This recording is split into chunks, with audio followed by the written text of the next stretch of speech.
박영성 회장님께 질문드리겠습니다.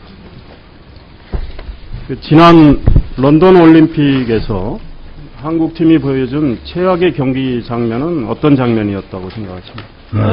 저주기 한 겁니다. 예, 저도 같은 생각입니다. 그 대한민국 위상을 떨어뜨리고 또 올림픽 정신에 대한 그런 모독을 한 그런 행태에 대해서 이제 많은 문제 제기가 있는데 그 이후에 어떤 대책을 강구하고 계십니까? 그 저주기는 그 현장에 있었던 감독의 가장 큰 판단 착오가 이렇게 엄청난 결과가 가져왔습니다. 그래서 거기에 대해서 처벌을 했고, 그 선수들은 사실 감독의 명령에 절대 복종해야 하기 때문에 선수들한테는 사실 그렇게 큰 잘못이 없습니다. 그래서 저희 상벌위원회에서 감독은 그냥 협회에서 한 벌을 그대로 받아들였고, 선수들은 경감해 주라고 그랬습니다. 예. 그 선수는 그렇고 또 감독 코치는 징계를 받았는데, 네. 그 협회 인사들은 왜 아무런 징계를? 협회 인사들은 현장에 가지 않았습니다. 저희가 출입 제한이 있기 때문에 협회에서는 안 간 걸로 알고 있습니다. 저는. 네. 현장에 없었다는 이유로 책임을 피할 수 있나요? 근데 현장 책임 아무래도 이제 감독이 져야 하니까 그렇게 할 수밖에 없었지 않나 생각됩니다. 네. 그 TV가 생중계하지 않았었습니까? 안 지켜보고 있었나요? 아니, 저는 그 장면은 보지 못했습니다. 이 문제에 대해서는 협회 차원에서도 책임감을 느껴야 될 거라고 생각합니다. 그래서 네, 다시 한번 의원님 말씀 새겨 듣고 저희가 대책을 강구하도록 하겠습니다. 이 배드민턴과 관련해서 협회가 스폰서 계약을 이제 맺어서 국제대회 공인구로 쭉 사용해 왔던 그 제품이 있죠. 네, 그 요넥스를 이제 다른 제품으로 네. 바뀌었는데, 선수들이 선호하는 제품은 바뀐 제품이 아니고 과거에 쓰던 제품인가 봐요. 그렇지 않습니까? 네. 그래서 저희가 조사해 봤더니 요넥스보다 빅토가 거의 2배 가까운 지원을 해줬기 때문에 자기네들은 이것을 선택할 수밖에 없었다고 지금 대답하고 있습니다. 그러니까 협회 연구검증위원회에 네. 이제 새롭게 제품으로 선정된 회사의 관계자가 위원으로 참여를 했다고 하는데, 이거는 공정성에 심각한 문제가 있는 거 아닙니까? 네, 그렇습니다. 그렇게 공식 지원 후원자를 갖다 바꿀 때는 상당한 공정성을 기할 텐데, 그러면서는 잘못된 것 같습니다. 그러면 후원업체 선정 과정에서 비리는 없는 겁니까? 그건 저희가 수사권도 없기 때문에 그건 알 수가 없습니다. 저희가. 그러면 이 문제는 그대로 갖고 가시는 건가요? 네, 이미 벌써 계약이 이루어진 지가 오래고 그대로 시행되고 있기 때문에 저희로서는 더 이상 어떻게 할 도리가 없습니다. 그럼 앞으로도 그 회사하고 계속 이렇게? 아니, 그건 이제 배드민턴 협회에서 정할 것이 저희 체육회에서 이래라 저래라 할 입장이 아니거든요. 그 협회의 의견을 못 내나요? 체육회 차원에서? 네, 내놓을 수는 있습니다. 저희 체육회로 내놓을 수 있지만, 계약 기간 동안까지는 아마 그대로 계약을 지켜줘야 할 것 같습니다. 선수들의 불만 같은 걸 좀 감안을 하셔가지고. 네.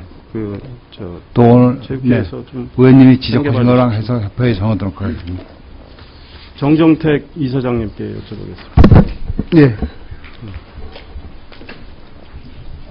경륜 같은 경우는 이제 배팅 때문에 이제 선수들이 유혹에 많이 빠진다고 그러죠.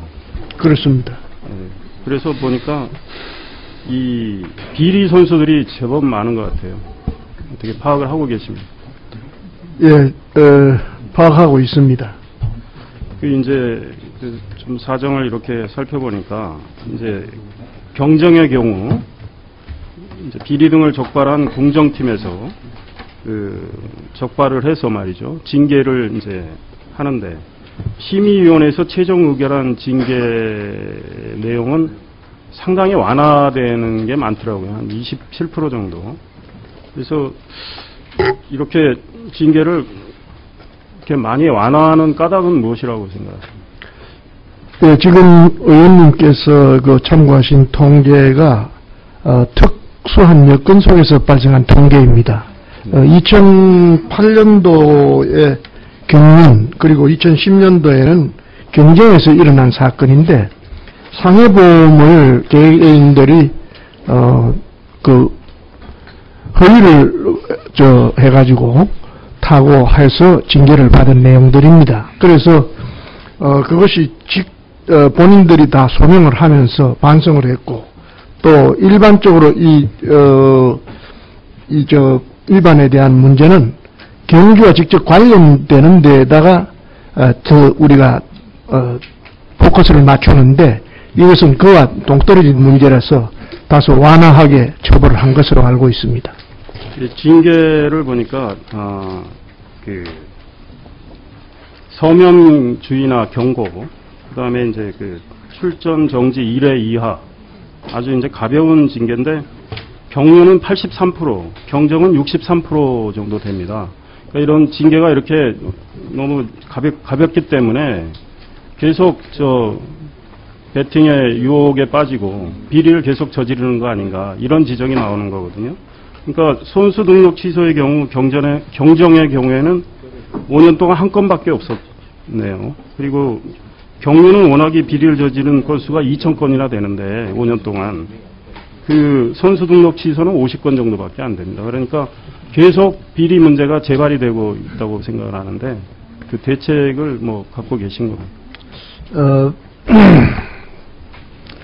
이 경륜 선수들은 프로 선수들입니다.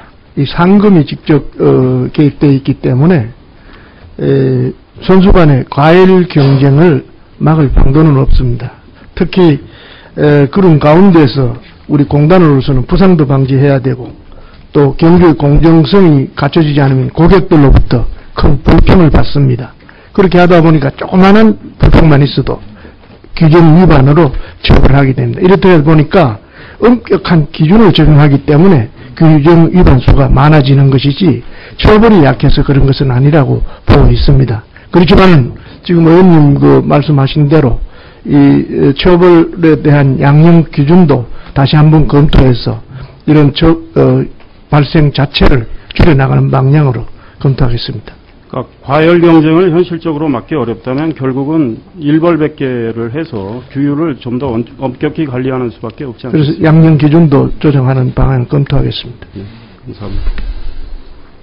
우리 유석영 회장님께 여쭤보겠습니다. 지난달 18일에 보치아 국가대표 수석 코치 폭행 및 금품 수수 사건이 보도가 됐네요. 예. 그 이후에 조치는 어떤 겁니까? 저희들이 시사를 했고 또한 발표를 했고 그 다음에 그분은 연구 자격 정지를 했습니다.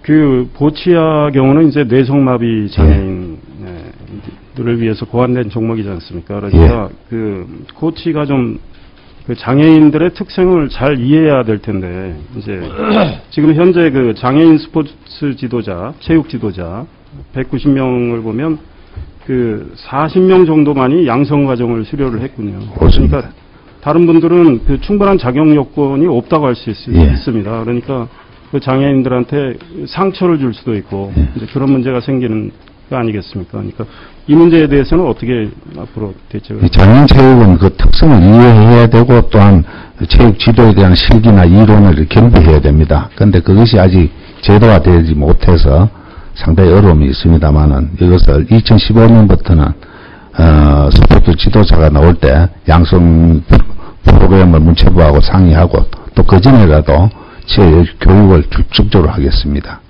예. 네, 수고하셨습니다.